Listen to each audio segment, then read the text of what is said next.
I have got a message. I have to start it. Okay.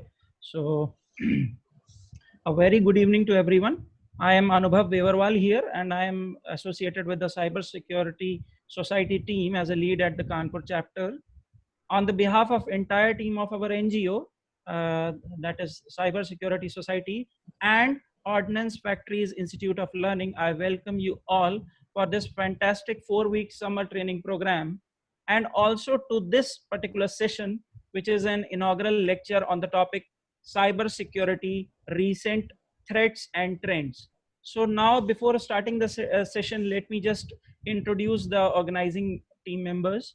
Okay, first of all, I want to introduce Mr. Anand Dubey, Deputy Director, Ordnance Factory Institute of Learning, Kanpur. Good evening and welcome, sir. Good evening. Then, thank you. You're welcome.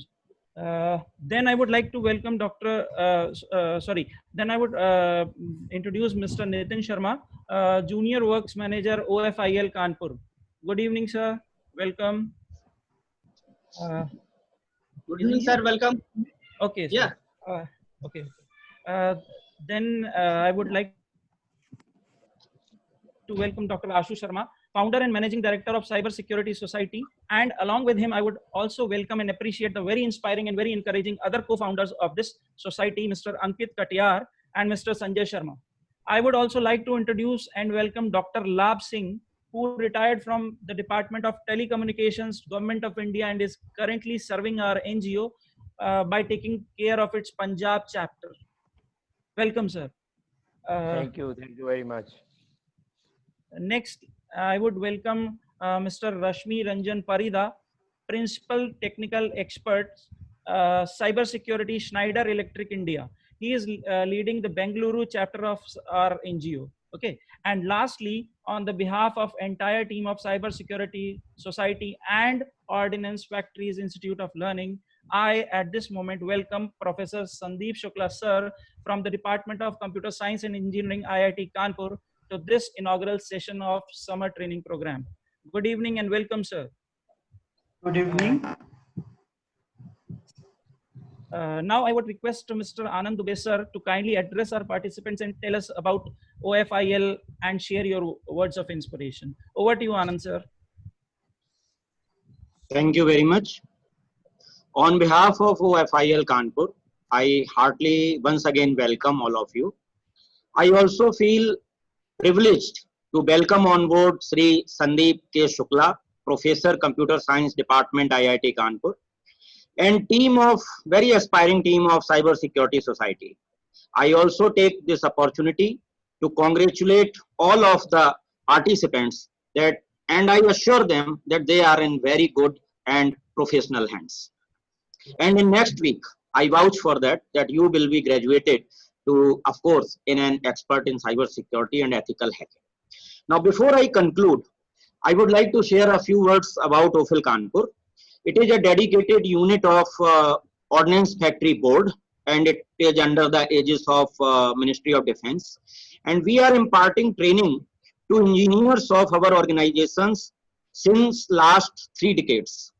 Our main expertise is in the field of material management, financial management, and ordnance technology. Now, prior to this particular instant in the area of cyber security, we have already conducted several workshops on intellectual property rights for the engineers of engineering graduates of Kanpur and around. And one workshop we did on cyber security for UP Police.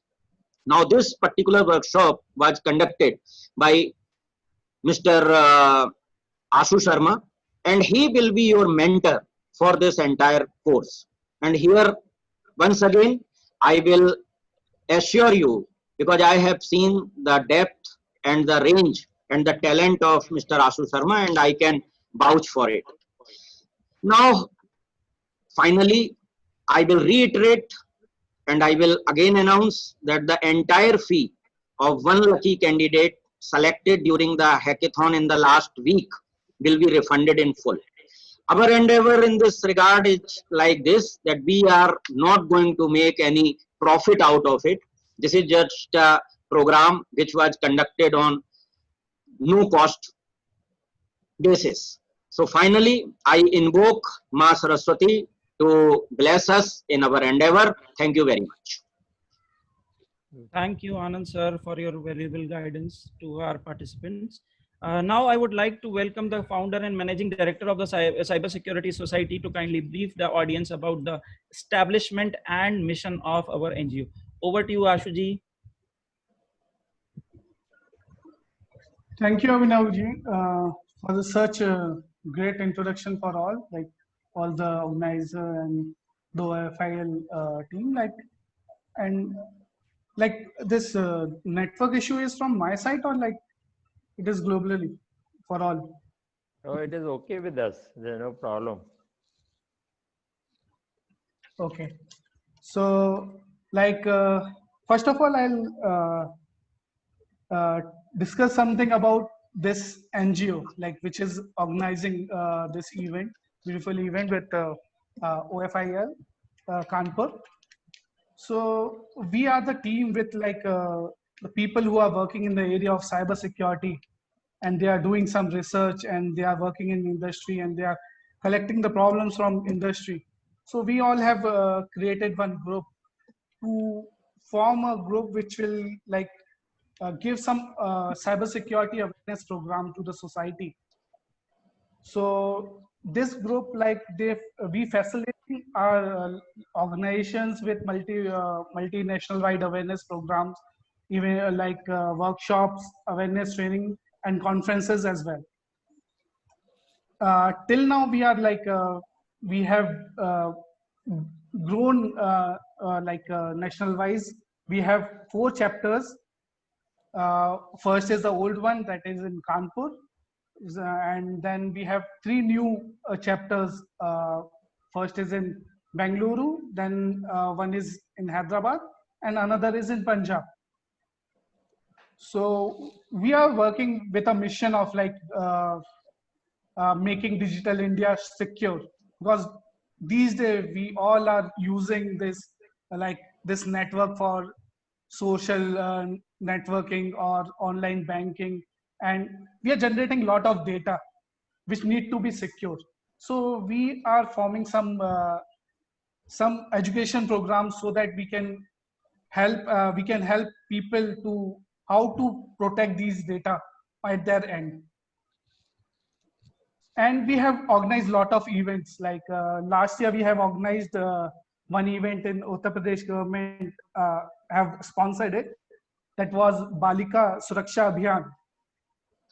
And we were appreciated by the DM of Kanpur.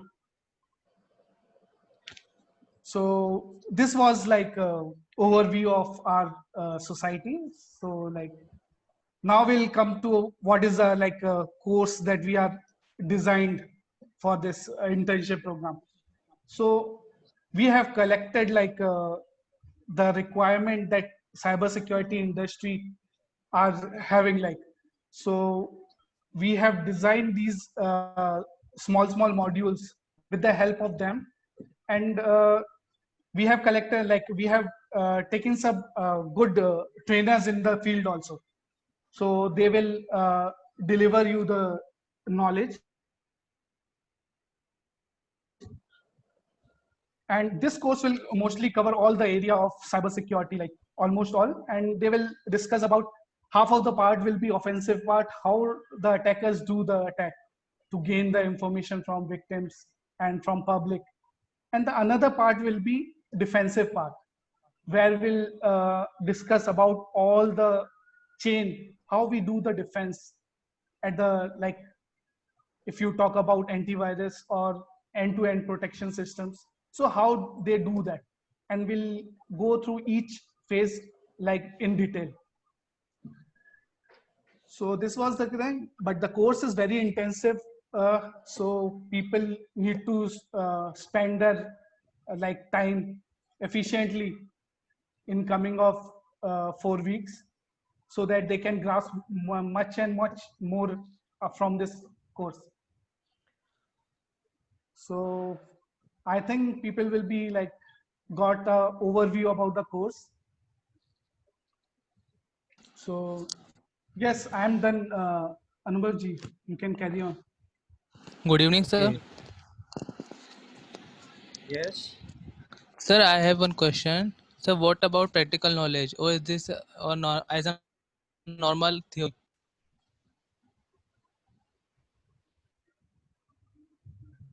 I think your voice is blinking, Ashuji, sir. would you like to answer him? I didn't get the question. Please, like, sir जैसे कि college में mostly part theory का होता है, फिर मतलब कुछ part practical होता है, वैसे अपने यहाँ पे भी थ्योरी का ज़्यादा है या प्रैक्टिकल का ज़्यादा पार्ट है? basically in the क्योंकि course will be cyber like security field mostly. में अपन को एक्सपीरियंस करना चाहिए ना कि अपन प्रैक्टिकली हैंड्स ऑन पे होए. Yes, yes, yes. True, true, true.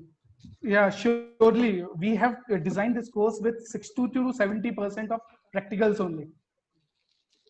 We'll show you the demo and we'll give you the assessments as well, so that you can have a handout or hands-on over that, and you can be like comfortable to working on this environment. Yeah, that will do. Okay, sir. Okay, so now I suppose I should proceed. Thank you, Dr. Ashu. Indeed, our NGO is committed to serve the society with a mission of making digital India secure. For the participants who have joined us just now, I welcome you all to this summer training program on cyber security and ethical hacking. Okay, so now let's proceed towards today's inaugural proceedings. For this, I would request Professor Sandeep Shukla sir to enlighten our participants with his lecture on cyber security, recent threats and trends. But before that, I would pray Sandeep sir to kindly shower his blessings by announcing the commencement of this 4-week summer training program and giving inaugural remarks on it. Welcome, sir. Please proceed, sir. Thank you. So I think this is a very good idea to have some kind of a nationwide effort to raise the knowledge and also awareness about cybersecurity. So I would say that cybersecurity society is doing a great job doing that. I see that you have Punjab chapter, Bangalore chapter, Hyderabad chapter. So it's spreading. So, and I also think that by doing this kind of programs, you are also helping out organizations with their cybersecurity awareness needs. And I think that you will do a great job. And therefore, I think I am going to announce this session, this program, 4-week program, to be open as of now. And we should thank all the organizers and the OFIL for making this happen.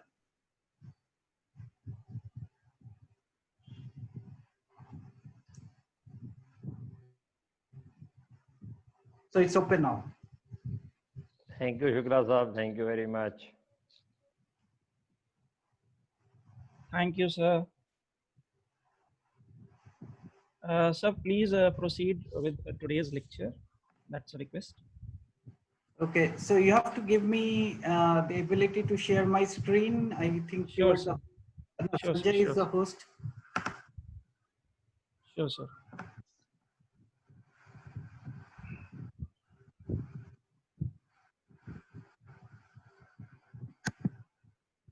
Okay. So He's trying to connect, sir. yeah, so I'm gonna connect. Just give me a minute.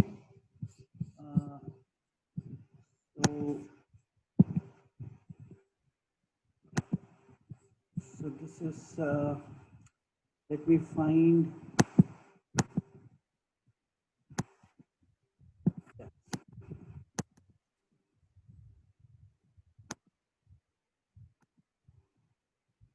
Can you see my screen, my slides? Yes, sir, it is visible. All right, so I'm going to talk about the cybersecurity of cyber physical systems, because this is happening in the Ordnance Factory Institute of Learning And I think that factory automation and various industry 4.0, these things are being used in such locations, and therefore it makes sense to talk about cybersecurity of cyber physical system. And in the process, I will talk about the recent trends and threats and what's going on. And then we'll talk a little bit about our center here at IIT Kanpur, the Center for Cybersecurity and Cyber Defense of Critical Infrastructure. That's engaged in research in cybersecurity of cyber physical systems. So as Ashu has mentioned that there has been a digital transformation in the last several years, maybe last 10 years or so. And we see digitalization all over the places. So in the economic sector, you see banking, we do internet banking, we do app-based banking, we used our mobile phone for various kinds of payment applications, wallets. Also, there has been a rise in the Bitcoin, Ethereum, cryptocurrencies, and stock market is also highly digitalized. And as you know that the stock exchanges these days are completely automated and completely digitalized.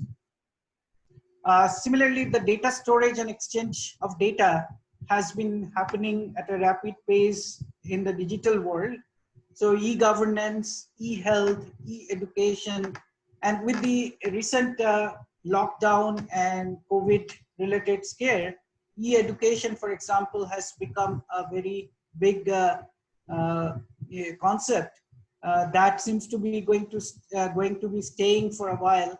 Although in India that has been quite challenging, and there has been a lot of places where people are not well connected and they cannot afford the laptops and other necessary equipments that are required for education. But we hope that in the future these things will improve with the proper intervention by the government, and we'll see more digital education as opposed to the physical brick and mortar universities and institutes more and more.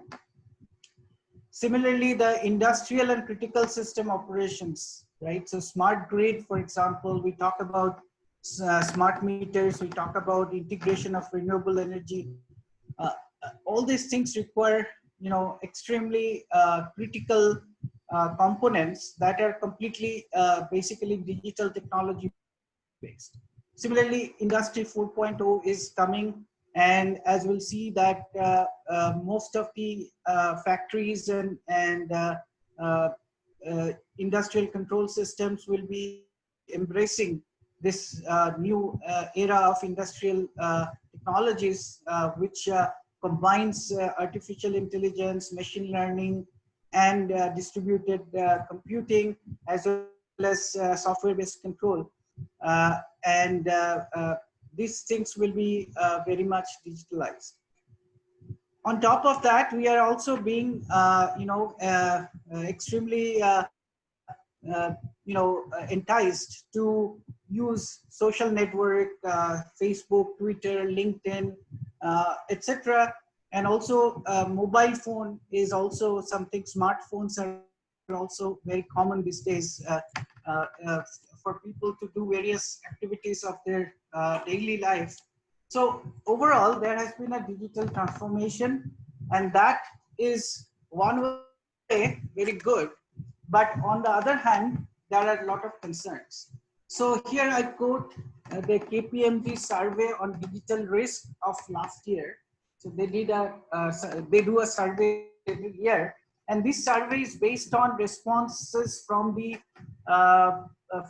executives and management of various industrial sectors, and some of the data that they published is kind of an indicator of what's going on.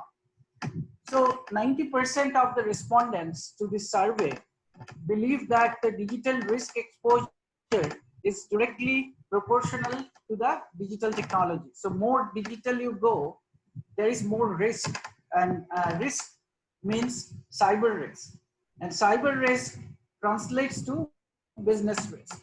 And then there is 23% also are concerned about operational risk, that their operational systems, like their factory floors, these things will be affected by some kind of a cyber incident. Then there is a concern about lack of skill set in terms of cyber security technology, cyber defense. That is problematic, because if you don't have those in your organization, then protecting your digitalized infrastructure will be very difficult.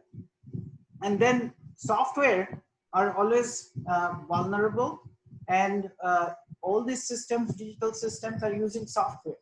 So therefore, vulnerabilities of the software is also a concern.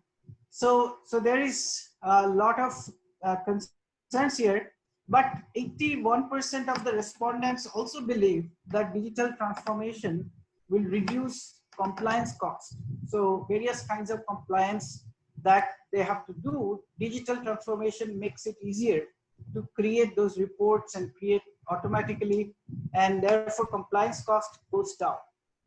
So the conclusion here is that the digital transformation has benefits, but the risks need management and mitigation. So what it points to is that cybersecurity has to be taken very, very seriously if you are going to get completely digitally transformed.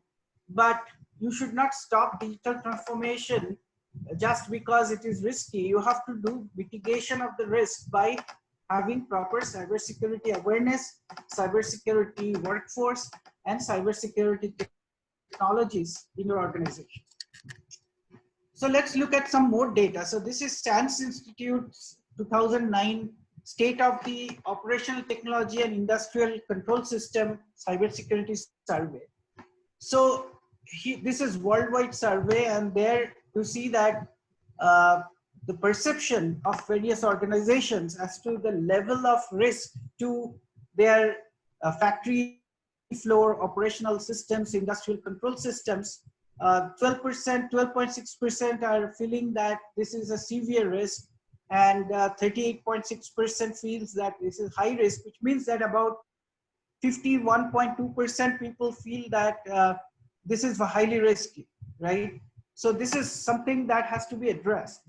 You cannot avoid digitalization, but you have to be aware and you have to work on this. And this is why this kind of a course has importance, because it, at least, if nothing, it will at least give you the awareness, where the technology is, and what to do and how to get the workforce, etc.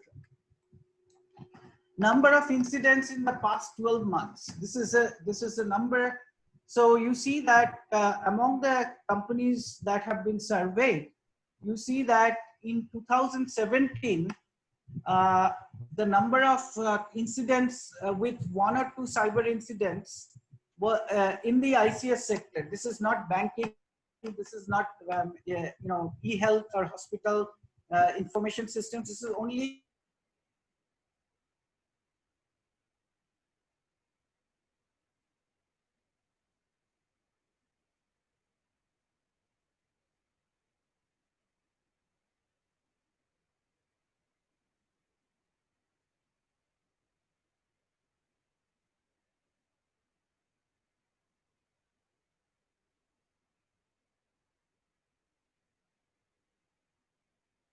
has increased 6.1% cases. So you see that number of cyber incidents, that is attacks of various kinds, has been increasing over time. And this is a very big concern. Earlier, the banks and other financial sector was the main target of cyber attackers, but now it seems like this is happening more and more on factories and of various industrial control systems, power substations, and so on and so forth. So who are the actors that are involved? And the same survey did this, and this is perception based, because you cannot always attribute an attack to a very specific source, right? So this is perception based, and it seems like regular hackers used to be 56.3% in 17, which increased to 44% in 2019, which decreased to 44.8% in 2019, whereas foreign nation states, that is foreign actors, state-sponsored actors, they have increased from 0 to 27.6%. That is 1/4 of attacks on industrial control system seems to be coming from state-sponsored actors like countries like Iran, China, North Korea, Russia, etc. Organized crime also increased. So earlier it used to be 0%. Now organized criminals, mafia gangs, they are also doing cyber attacks, and that number also increased to almost 1/4 of all attacks. So 1/4 and 1/4, like half of the attacks are from foreign nation states and organized crime. The others are less significant. Former employees, current employees, etc., less are there. They're significant, but not as significant as this. Now, attack vectors, as you see that with physical access, it's easier to attack. So if you're inside the organization, it's much easier to attack. Remote access also possible. And with the lockdown and COVID related situation, the more and more people are working, connecting to the organizations remotely, and that exposes the system to much more risk, because you are now able to find ways to access. Hello. Okay, so and then trusted remote access, service maintenance and consulting people, and also supply chain is one of the big concern. And supply chain is a big concern in India, because we are so much dependent for our hardware and many software for foreign organizations, and that's the big concern that has to be addressed. And so another problem that they found is that, and this is worldwide, and this is not only India specific, you see that in this graph, it is showing how the factory floor is connected to the internet. Nowadays, most factory floors are connected to the internet one way or the other, right?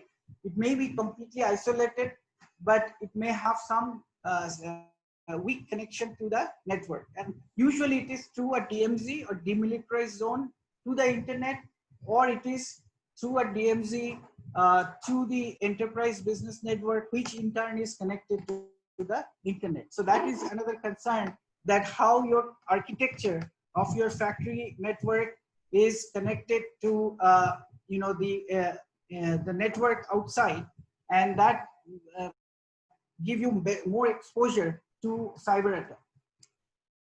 And there has been an attack trend, and it should be amply clear from the previous data I have shown, is that the attack trends increased over the years. So if you see this blue line, that's 2019, that is way above the previous years.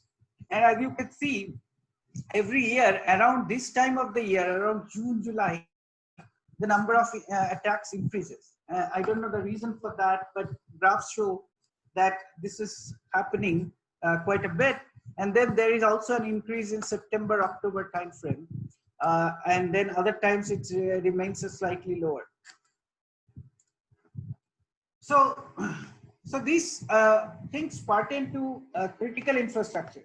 So most of the time when we think about cybersecurity, we are worried about somebody hacking into our bank account, somebody reading our emails, or somebody getting our messages, somebody swapping the SIM card, or SIM swap attack, and breaching my privacy.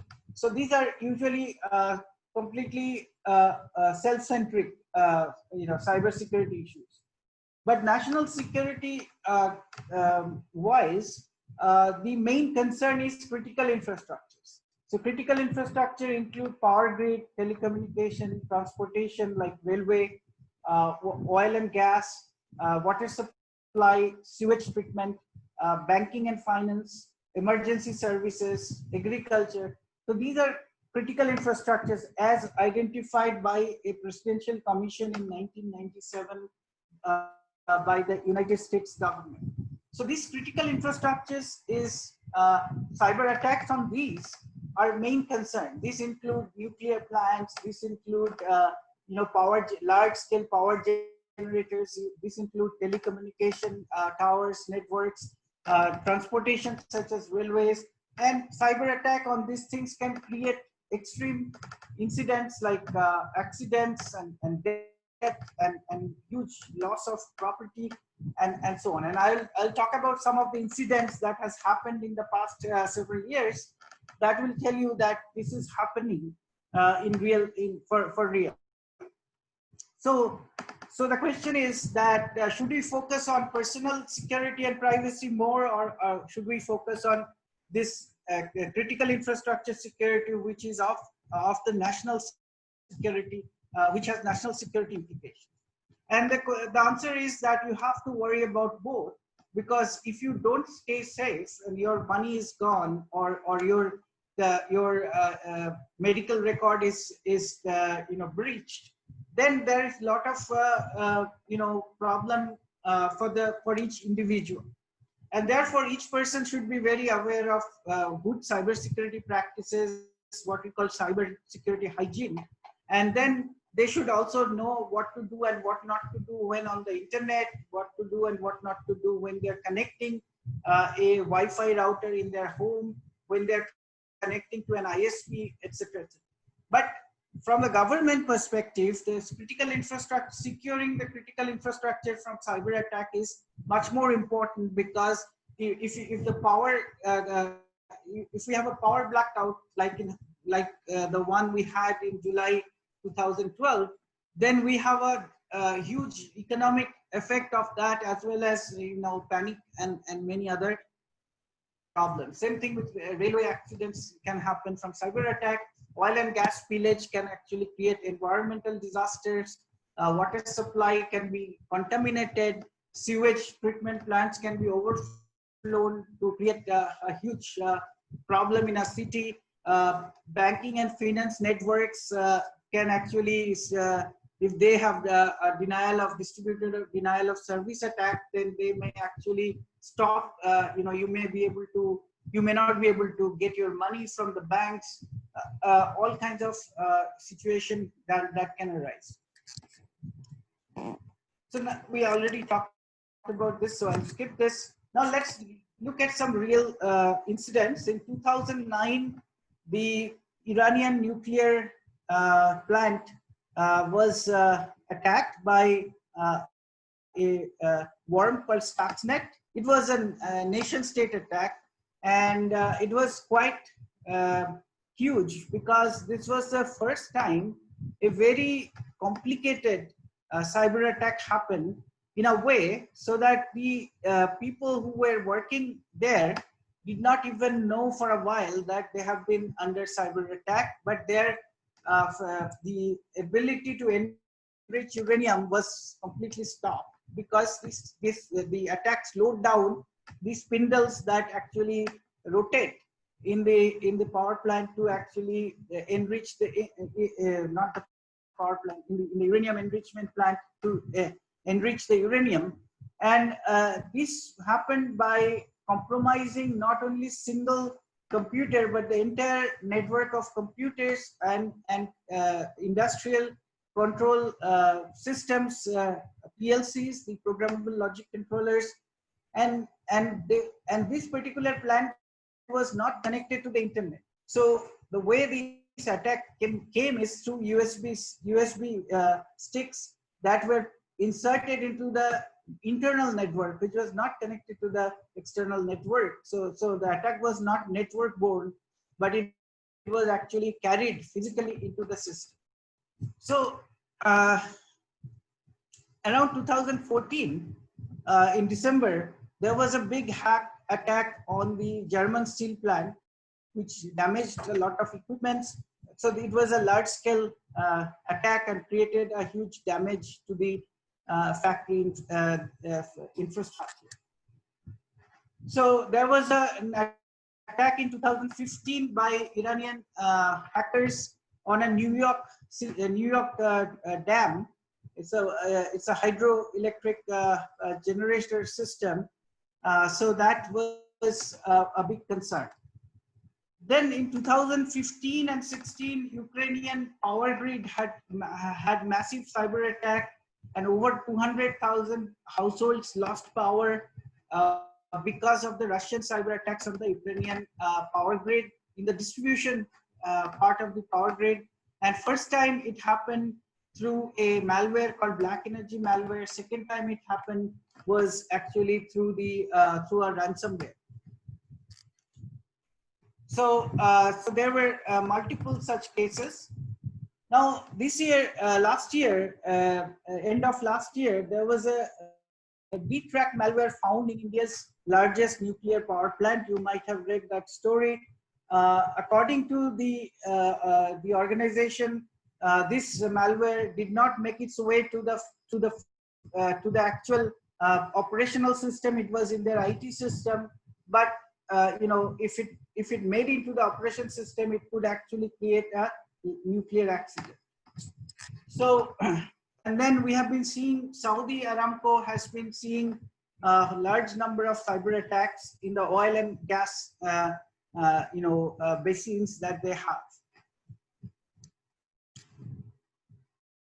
So there has been a number of worms like Stuxnet, but there has been a lot of ransomware attacks in the recent time.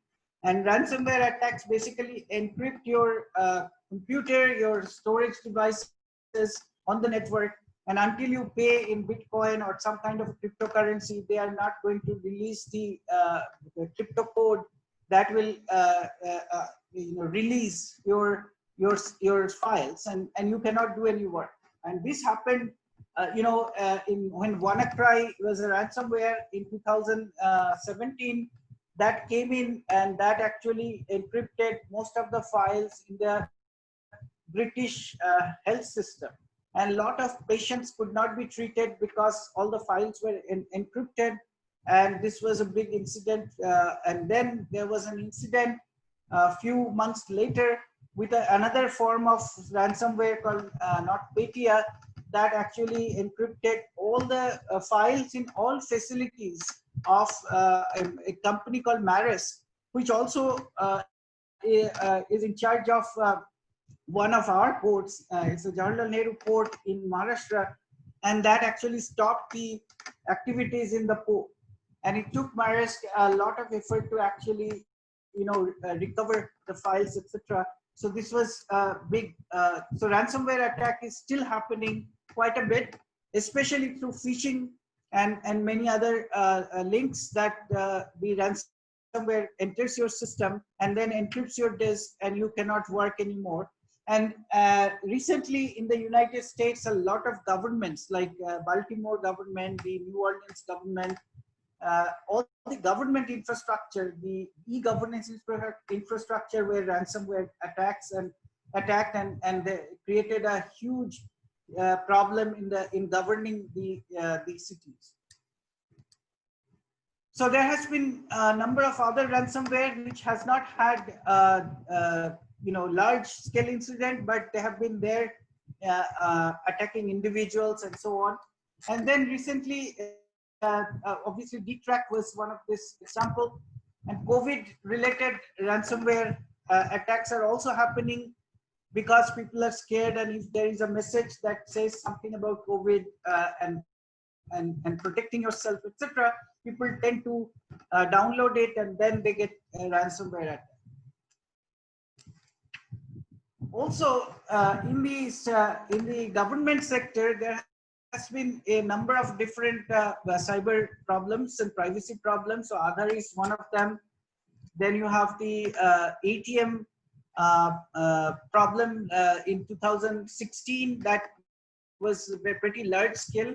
The ATM machines run actually Windows XP at that time, and therefore they got you know, malware in them, and they stole the debit card pins of a lot of people, including State Bank of India's ATMs.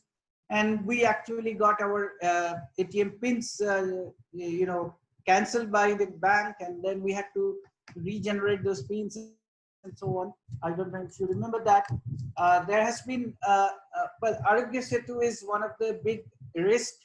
Will not talk much about that. And then recently, you know, we saw this news item that lakhs of patient data in India have been found to be totally open, easily accessible by cyber attackers, and then all that stuff. So this kind of gives you an idea about how poorly we are doing with respect to cybersecurity and privacy, and how important it is to recognize, because until you recognize the problem, you cannot really fix it, right? So recognizing that we are not doing that well, not because only that we have cybersecurity issues and attackers are getting more and more powerful because they are coming from foreign state actors and so on, but also the fact that there is a lack of awareness, and also there is a lack of tools and technology, and lack of the manpower that needs to be, those things need to be addressed, and therefore we have to be very vigilant, and we have to be working towards rectifying the situation. We have to build more and more indigenous tools, indigenous soft cybersecurity products. We have to actually create more and more awareness campaigns and awareness courses like this one. And also we have to also create, you know, understanding of this among the government and various you know, executives of companies and so on, so that they take this cybersecurity very, very seriously and spend the requisite amount of manpower and funding, and also develop or encourage development of indigenous product in cybersecurity. Most of the cybersecurity products are actually coming from other countries, which itself is a supply chain security problem. Now I'm going to switch gear a little bit, and I'm going to talk about, you know, why is it that the cyber physical systems have cyber security vulnerabilities.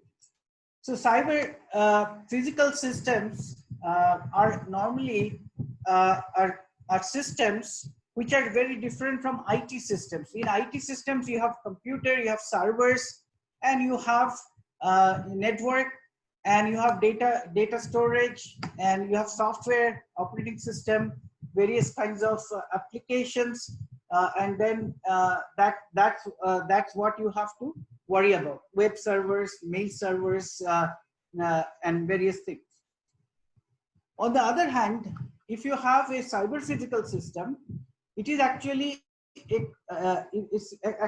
a confluence of two different types of technologies. One is what we call mechanical, electromechanical systems, and another is a computer and network system.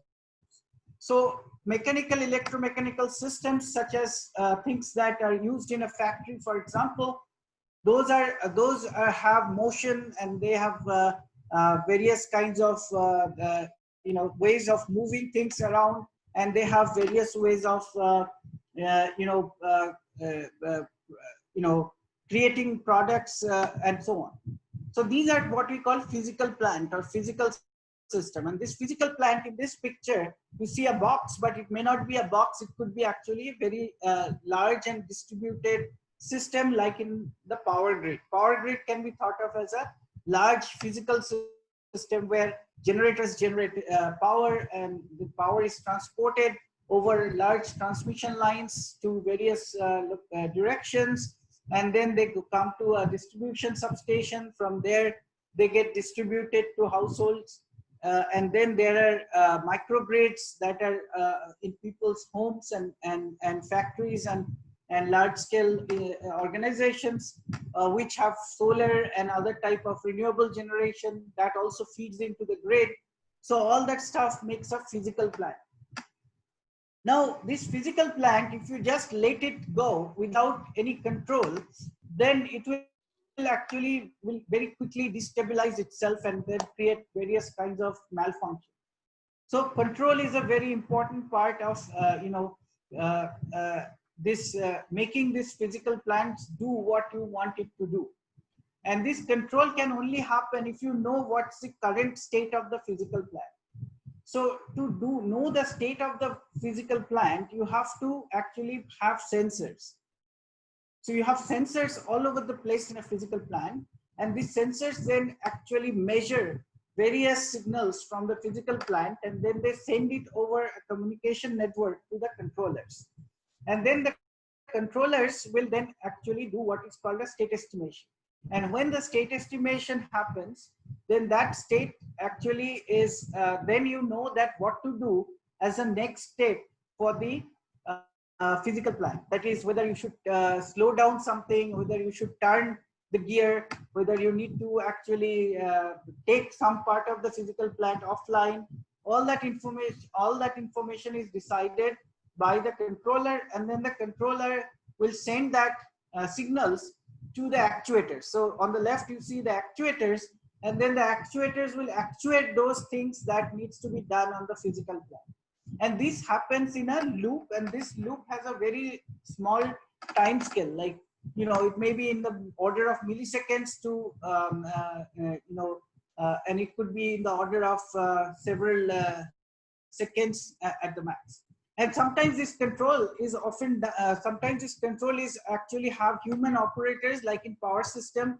In the control center you have human operators who actually look at the state estimation, look at the various calculations that are done through contingency analysis, simulation, and then they decide on the actuation, what actuation needs to be done. Like, do you have to do some load shedding?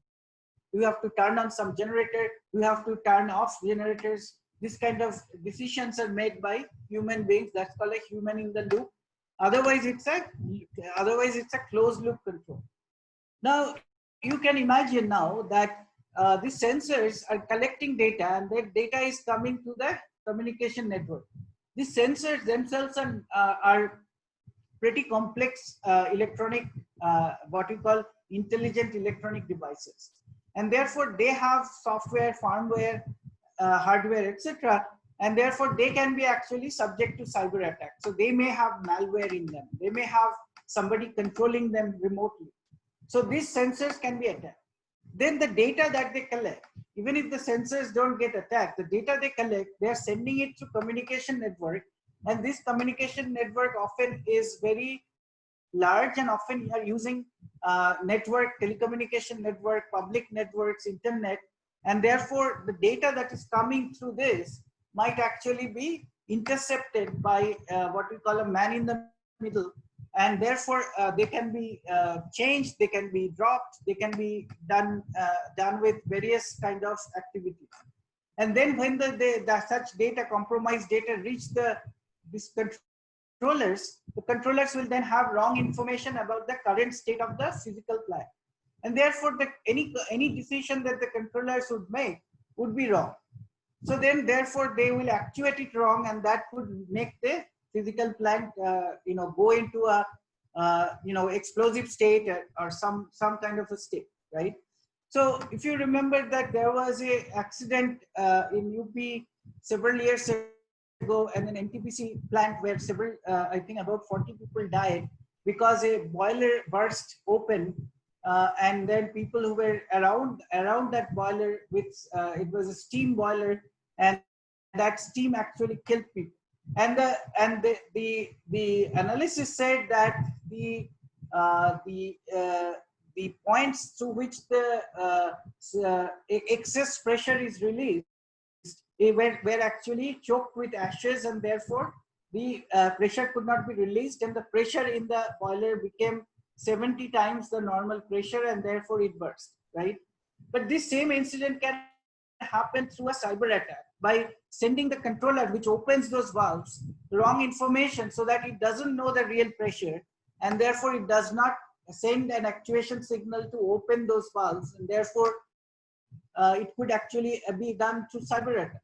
So such incidents can happen, and therefore and then again, the actuators are also actually microprocessor control systems, and therefore they can also be cyber attacked. So you see that in the overall scheme of things, any attack on this system will actually create accidents in the physical plant, and therefore they are so critical, because if it creates accident in the physical plant, either it will damage the plant like the steel plant in Germany, or it can actually create accidents that could kill people, right? So therefore cyber physical system security, cyber security is very, very important. Other than its safety, that is already, you know, a concern for such plants, but along with safety, now there is this concern about cyber attack, and cyber attacks are much harder to actually realize, but if once they are realized, they actually can be very devastating, and that is what we should worry about. So the means by which, to summarize what I just said with the previous picture, is that the means by which these attacks can happen is that by controlling the sensors, by controlling the actuators, by controlling the computing in the control center or the controller, and also by attacking the applications, that is the software that is running on the controllers or even at the sensors. So this is these are various places where cyber attacks can happen, and therefore it has a pretty large cyber attack surface. This is the attack surface of such systems. So we divide this thing into this three components called disclosure resources, that is sensors, disruption resources, that is actuators, and system knowledge. So if the attacker does an attack that is completely random, then he or she may not be able to do much damage. Therefore, if they know the dynamics of the physical plant, what is the physics of the physical plant, what is the architecture of the physical plant, they can do much more planned attack. And that's what happened in the Iranian nuclear plant, where it seemed that attacker knew exactly how things are configured, what software was being used, how the software was communicating with other components. All that information is called system knowledge. So if the attacker has system knowledge, then they can do a lot more complex attack and much more devastating attacks. So this is what is called an attack classification space. So in this picture, you see that there are three dimensions. So the first dimension here is disruption resource dimension. Second one is called disclosure resource dimension, and third one is the system knowledge dimension. So an attacker who doesn't have any control on any sensor, any control on any actuator, or has no system knowledge, he is at the origin point, at this point of the system. So he cannot do any attack.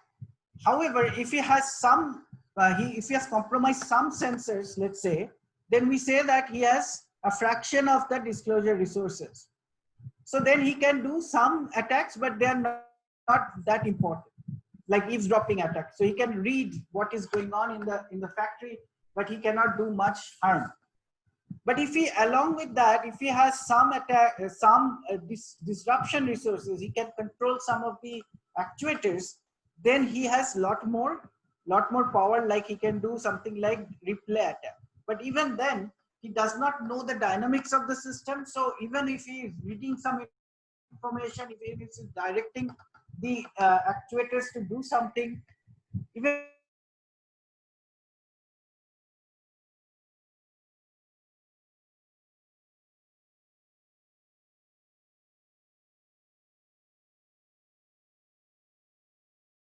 because he's kind of blind, he cannot see, very powerful, and then when he has a lot of information about the system, like 100%, if he can compromise all the resources, then he can do what is called covert attack, and that seems to be something that happened to the Iranian nuclear plant. So this is something that has to be kept in mind by cyber. You know, if you're protecting your system, your cyber physical system, because this is the way to frame in your mind the various ways attacks can happen. Because if you cannot frame in your mind, you know, properly that what are the ways attacks can happen, then you cannot really protect, right? So in order to protect, you have to actually think in terms of an attacker. what could the attacker do? Can he compromise some sensors? Can he compromise all the sensors? Can he compromise the network as the data is like sensor data is going to the controller? Can he compromise the data while the data is going from control to the actuator? Can he compromise the actuators? Can he actually know about the system? Who are the people who would know the details of my factory overall physical dynamics? So these are the things that you have to worry about. Now, there is another thing that you have to worry about these days is that nowadays, because of Industrial 4.0, but even before Industry 4.0, people started thinking that higher level executives in the company would like to see what is happening in the factory floor. What is the productivity? What is the the utilization of various resources on the factory floor? So therefore, what is happening, and then with Industry 4.0, this will be even more because people will do data analytics on such information to actually influence the business process. So what happens is that usually the plant, earlier the plant completely was disconnected with the outside network. There was there has to be a network inside the plant, but the plant network was totally disconnected from the outside network, and this is called an air gap system. But today what is happening is that people are connecting a pathway from the factory floor network all the way to the business network because the business executives want to see what is happening on the factory floor.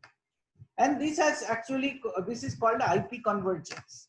And with IP convergence, what has been happening is that the phishing attacks are becoming very, very powerful, because an executive who gets a phishing email to click on a link or download an attachment can actually compromise his business. May actually be unleashed into the business network, and through the DMZ it may come into the factory network. And this has happened. This has happened to Sony. This has happened to various other companies in the past, and Target, for example. And this is not something that is that has to be discounted. So connecting, if you connect your network to your factory network to the actual business network, then you have to be extremely careful, and you have to have a very good awareness of cybersecurity, about phishing attacks, about various other types of vectors that may bring in cyber attack payloads into your system. And therefore, it is very important that awareness trainings and continuous messaging to every employee has to happen, that what to do and what not to do for protecting the not only the IT system but also the system that is on the factory. So our philosophy, so in C3I Center we work on critical infrastructure cybersecurity, and what we do, what we believe in our philosophy is that perimeter security is not enough. So what is perimeter security? Perimeter security means having firewall, having an intrusion detection system, having a proper multi-factor authentication, all that stuff, what we call perimeter security. What it means is that outsiders should not be able to come into my network. My network should be only accessible to people who I have authenticated to be in my network. But as I said before, that perimeter security can be breached by software misconfiguration, like firewall misconfiguration. Firewalls are usually hardware and software systems, so they may have bugs, and attackers may know about these bugs, and they can exploit that to come into your system. Authentication bypass, authentication systems often have lots of different problems. So authentication bypass. Another problem is insider threat. An insider threat means that somebody inside your network actually is the attacker. Now, it's not necessarily that the insider would actually be doing it intentionally. He may do it intentionally, but he may actually be fooled into doing it by social engineering. He might be downloading some file. He might be actually getting an SMS or some messenger stuff, and therefore you are going to be actually become a carrier from inside the system. And since you are an insider, authentication system, firewall, etc., will not help you because help protect the system, because you already are in the system. And then there are vulnerabilities in the perimeter defense software and hardware system. So therefore, our philosophy is that do all those stuff, do the perimeter security, but along with that, you must do what is called a resilient system design. So resilient system design requires that your system remain resilient even when there are cyber attacks. So what that means is that you have to do continuous penetration testing. You have to patch and test the cycles. You have to do threat intelligence based monitoring and IDS technologies. You have to use artificial intelligence and machine learning. You have to do fast detection. And then as you detect that some part of your system has been compromised, you have to contain it and island it out like amputation. And similarly, you have to develop robust protocols and software solutions. You have to develop effective and useful security incident and incident management and event management system. And last but most important is awareness and vigilance training. So this is what our philosophy is, and this is what I would suggest to anybody who is worried about cybersecurity of their system. Now, I think that I have already spoken for more than 15 minutes, so I will skip details about our lab and what we have been doing for last 3-4 years in terms of cybersecurity of cyber physical systems and critical infrastructure. But I would like to close here so that people are not bored out of their mind by listening to all these details. I think during the next 4 weeks, you will learn a lot of stuff that you don't need to learn in the very first lecture. But what I'm going to do is that I'm going to go to my final words. Our center is engaged in research and development methodologies and techniques and tools for protecting ICS infrastructure. We have test beds. We have our distribution test bed. We have our transmission test bed. We have power generation test bed. We also have factory automation test bed. We have water treatment plant test bed. So all these test beds actually help us to actually figure out cybersecurity experiments and cybersecurity defense systems for these things. We also do research in threat intelligence gathering, analysis, and analytics. And also we do honeypots. Honeypots are systems that allow us to actually gather threat intelligence. We collect malware and do malware analysis and classification. We do vulnerability assessment and penetration testing, anti-malware tools, and security incident and event management solutions for fully indigenous security operation centers. And we also do a lot of awareness training and capacity building. And this is very important for national security. Cybersecurity is not getting enough attention yet from the policymakers, and therefore that needs to be done. And I think that as you go through your course for next 4 weeks, you will actually get a good idea about various security problems, vulnerabilities, and then you will learn about ways to test those things, and also you will be able to probably learn some tools to protect yourself, protect your systems, etc. So with that, I will finish and I will take questions if there are any.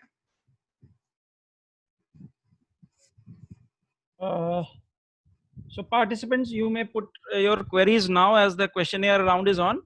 I know many of you would be eagerly waiting for this interactive session to fulfill your curiosities.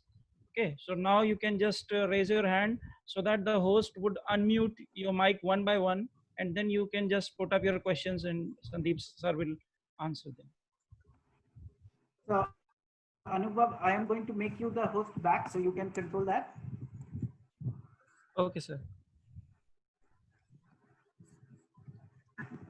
So let me see how to do that. Who is the host? Who should I make host, Sanjay or Anubhav? Sir, kindly make Ashuji as the host. Okay. Me, okay. No, I think Sanjay is already the host. Okay, so then let it be, sir. Okay. So participants, please do not hesitate to ask questions. You may put your queries in Hindi as well. हिचकिचाएं नहीं आप लोग, हिंदी में पूछना चाहें बिल्कुल पूछें. Good evening, sir. This is Mukul. Can we get a recording and put this presentation? Please pardon. Can we get the recording of you have to ask the organizers. Yes, Mukul. We'll definitely share all the recordings and the study material as well with all the participants. Okay, so don't worry about that. Please ask questions if you have any. Yes, don't worry about it.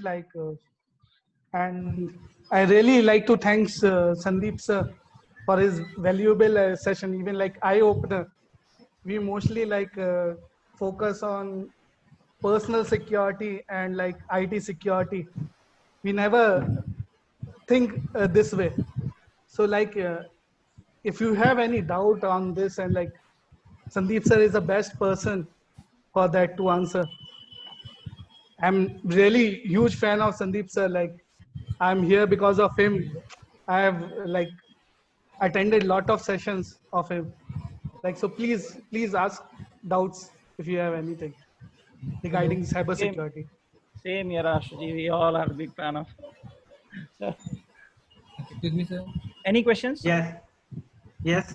Sir मेरे को ये पूछना था कि जैसे कि मैं BTech second year में हूँ, तो फिर साइबर सिक्योरिटी में मुझे जाना है, क्योंकि अभी कह रहा हूँ इसमें अभी स्कोप आगे खूब है, मगर मेरे फोर्थ ईयर करने के बाद मुझे प्लेसमेंट की क्या गारंटी होगी? कंपनीज तो जो आती है ज़्यादातर डेवलपर को उठा के लेके जाती है, सॉफ्टवेयर सिस्टम आर्किटेक्चर को उनको लेके जाती है. Can you repeat the question? I didn't get it.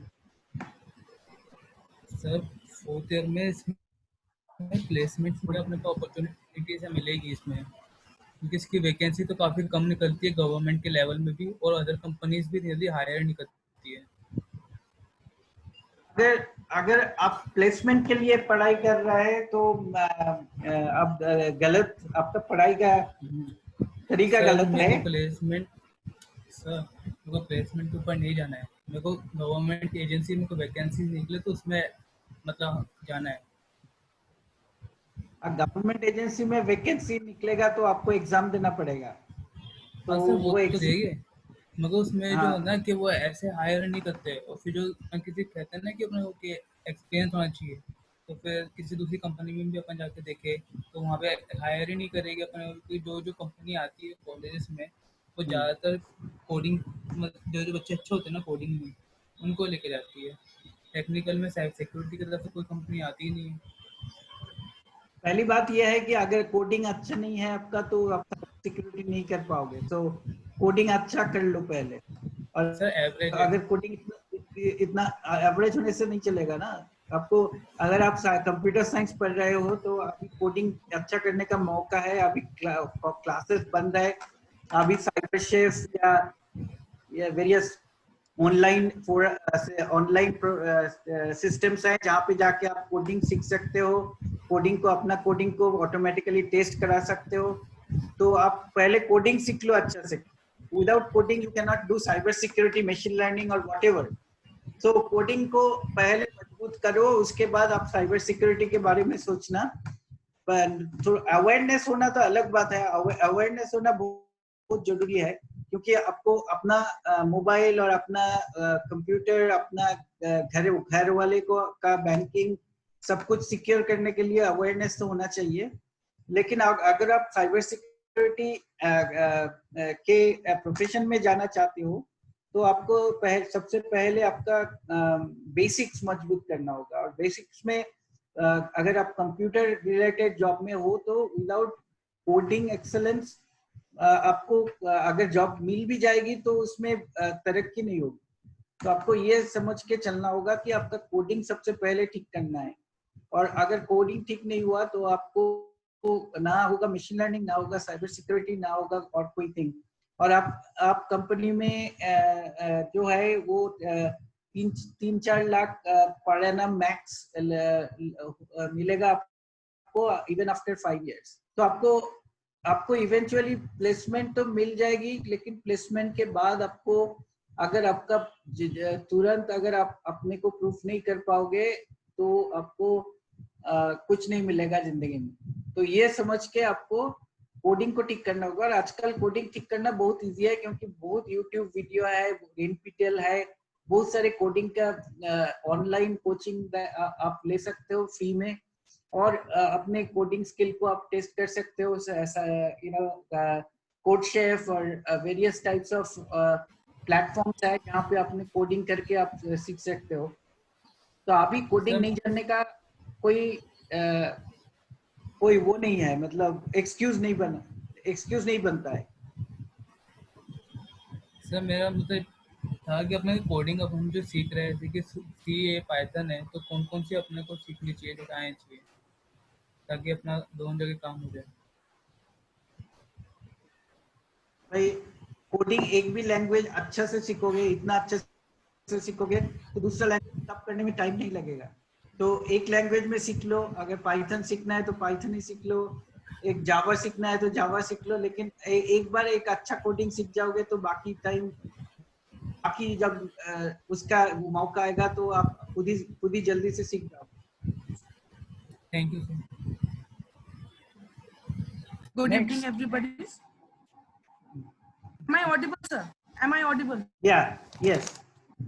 Good evening, sir. I'm Charu Vasti from PSIT Kanpur. Sir, I just want to take your view on blockchain technologies to improve security and privacy, especially in the case of healthcare sector. Yeah.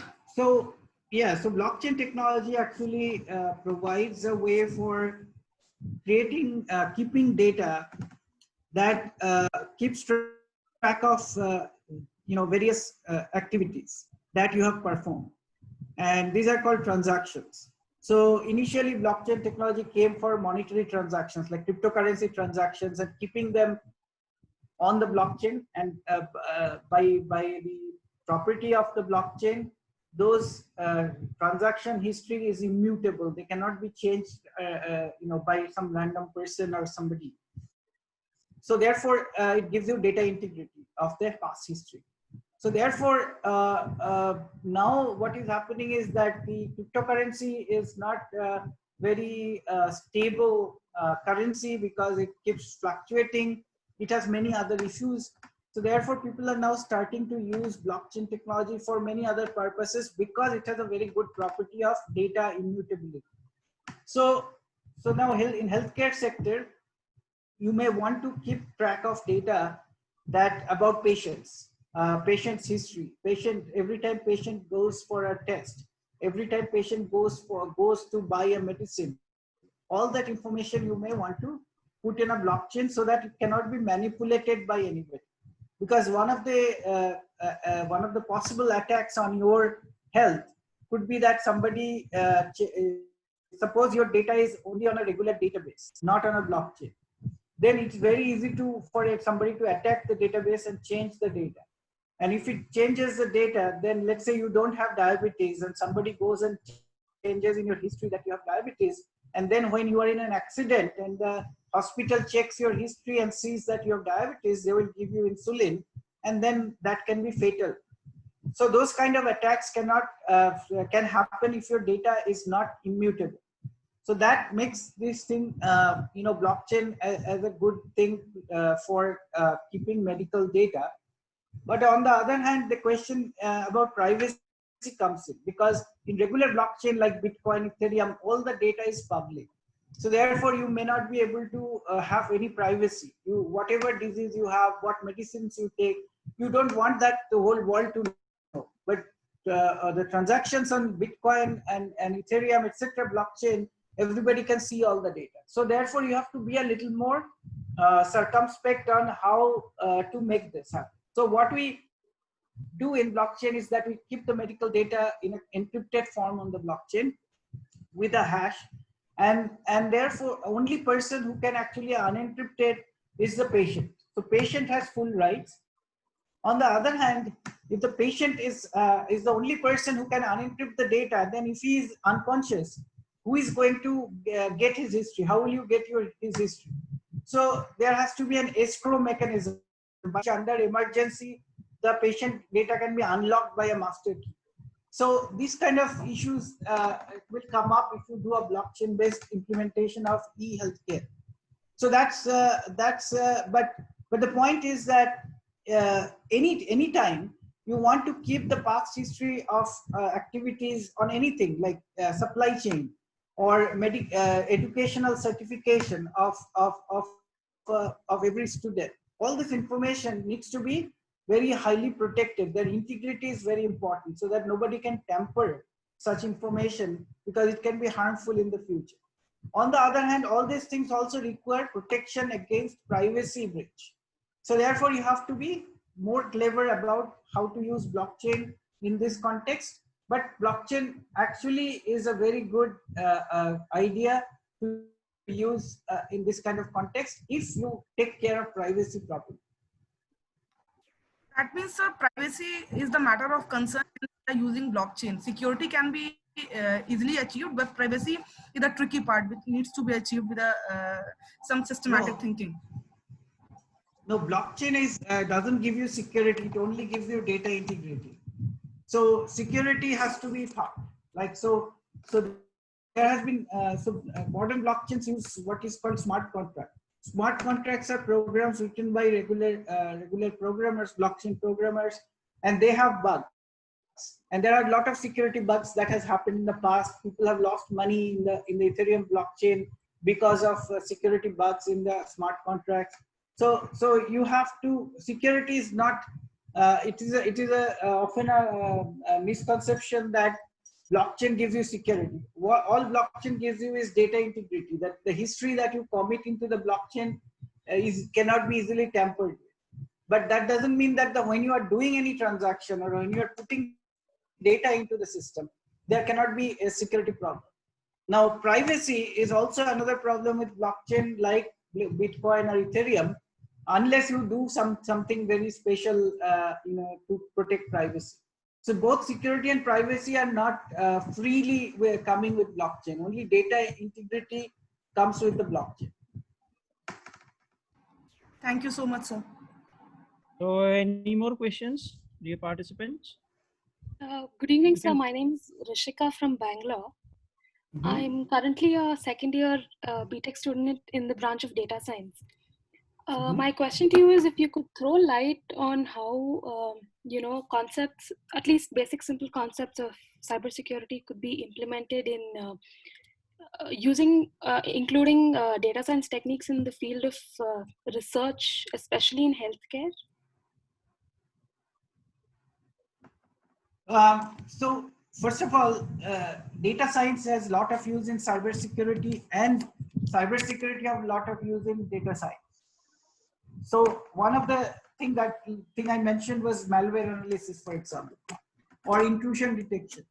These are all based on actually machine learning techniques and using machine learning classifiers to classify malware, to use machine learning for recognizing intrusion into your network or intrusion in your system. So, and then there are many others. On the other hand, machine learning is actually also is subject to cyber attack. There has been a lot of work done on showing that as you do training of your machine learning model, there can be cyber attacks to make it learn wrong classification. Also, after the model has been done, there can be attacks to learn the model itself. So there has been a lot of such things, and people are actually cyber resilient machine learning techniques are being researched at this point. Now, you are asking question on how to use how to secure data science, how to securely apply data science to healthcare. So healthcare data is very potent for various kinds of data science applications, right? Like, so for example, image, we know that image processing is used for diagnosis of from X-ray or MRI and other kinds of images, and these all use machine learning based techniques, deep learning techniques for recognizing various kinds of disease, and so on and so forth. Now, these models actually are often developed by companies, and these models are not made public. So they actually give cloud-based, they give you cloud-based access, APIs, to access those models. So if you have an image, you submit it to them, they will classify it, but they won't tell you what the model does. So a potential cyber attack would be actually to discover the model, so that you can actually then use that model without paying for the model, for the classification. So there are cybersecurity techniques. So therefore, the model itself has to be aware of this kind of attacks, and therefore it should be resilient to such attacks. There are things in which what is called adversarial machine learning. So adversarial machine learning actually is about creating adversarial examples and fool the classifiers. So there has been a lot of work on adversarial machine learning, and then how to make your machine learning robust to adversarial usage. So these are some of the things that, among many other things that machine learning and cybersecurity kind of meet in the middle in many ways. Thank you, sir. Sir, one more question. When you mentioned that blockchain provides just integrity and not privacy and security, how would you, what is it that you would recommend personally which can be implemented in blockchain for security and privacy issues? Well, there are many things. So for example, a lot of the security issues in blockchain come from the security vulnerability in the smart contracts. So you have to be able, it's like any program software vulnerability, right? You have to have proper tools to check for software vulnerability. You have to have proper programming practice, secure programming practice for smart contracts. All kinds of things that you have to do in order for your smart contracts to be secure. There are other security issues that may come from the implementation of the blockchain infrastructure itself. So those kind of issues could actually be only tackled by the whoever is developing the blockchain technology. Then if you are not careful about your blockchain implementation, you might breach privacy of your data. So this, you have to know the proper practices, proper best practices in order for to reduce the possibility of security risks. Thank you, sir. Okay, so now sorry to interrupt, but as we are having a time limitation, we would end this questionnaire session here. So participants who have got who have not got their answers are requested to please send their questions to the email ID given in the chat box. Okay, and from there you will be responded. Okay, so thank you, Sandeep sir. That was a superb session. I am confident enough to say that all our participants must have got a clear view about the topic of the webinar.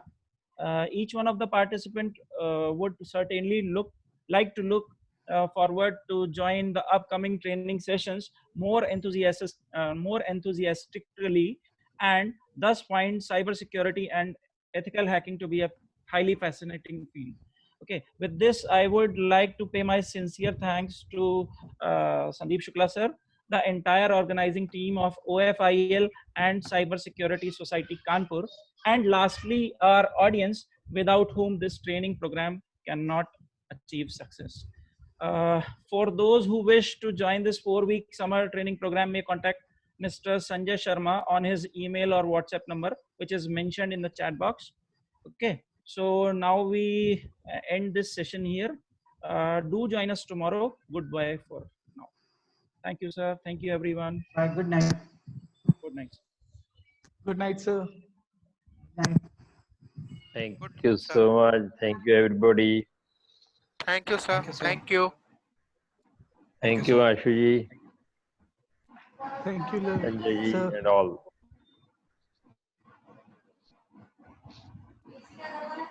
Thank you, sir. So